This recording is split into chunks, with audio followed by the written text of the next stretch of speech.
केलेल्या एका मोठ्या वक्तव्याची गृह खातं महिला मंत्र्याला सुद्धा मिळू शकतं, हा दावा चित्रा वाघ यांनी केलेला आहे।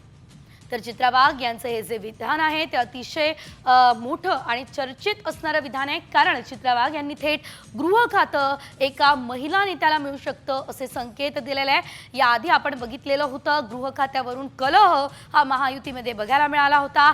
एकनाथ शिंदे यांची शिवसेना सुद्धा अद्यापही गृह खात्यासाठी आग्रही आहे, त्यामुळे गृह खात्यासंदर्भात अद्याप कुठला निर्णय झालेला नाही।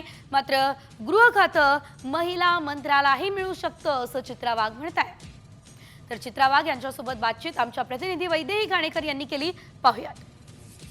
आपल्यासोबत भाजपच्या विधान परिषद सदस्य आणि प्रमुख नेत्या चित्रा वाघ आहेत। मागच्या मंडळातही मंत्रिमंडळ किंवा मागच्या विधानमंडळातही सगळ्यात जास्त महिला आमदार या भारतीय जनता पार्टीच्या होत्या। आताही जर तुम्ही बघितलं तर सगळ्यात जास्त महिला आमदार या भारतीय जनता पार्टीच्या आहेत आणि त्याच्यामुळे महिलांना प्रत्येक वेळेला संधी देणारा असा आमचा पक्ष आहे। म्हणजे प्रत्येक ठिकाणी महिलेच्या हातामध्ये सत्ता देण्याचं काम, तिला आर्थिक सक्षम करण्याचं काम हे केंद्र आणि राज्य सरकारच्या माध्यमातून केलं जातं।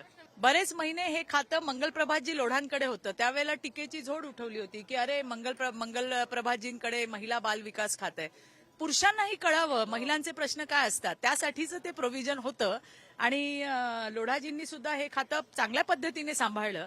येणाऱ्या दिवसामध्ये खूप संध्या महिलांसाठी आहेत, त्याच्यामुळे फक्त महिला बाल विकास नाही तर गृह खातं सुद्धा महिलेकडे येईल असे मला विश्वास आहे। कॅमेरापर्सन गणेश वैदेही गाणेकर, साम टीव्ही न्यूज, मुंबई।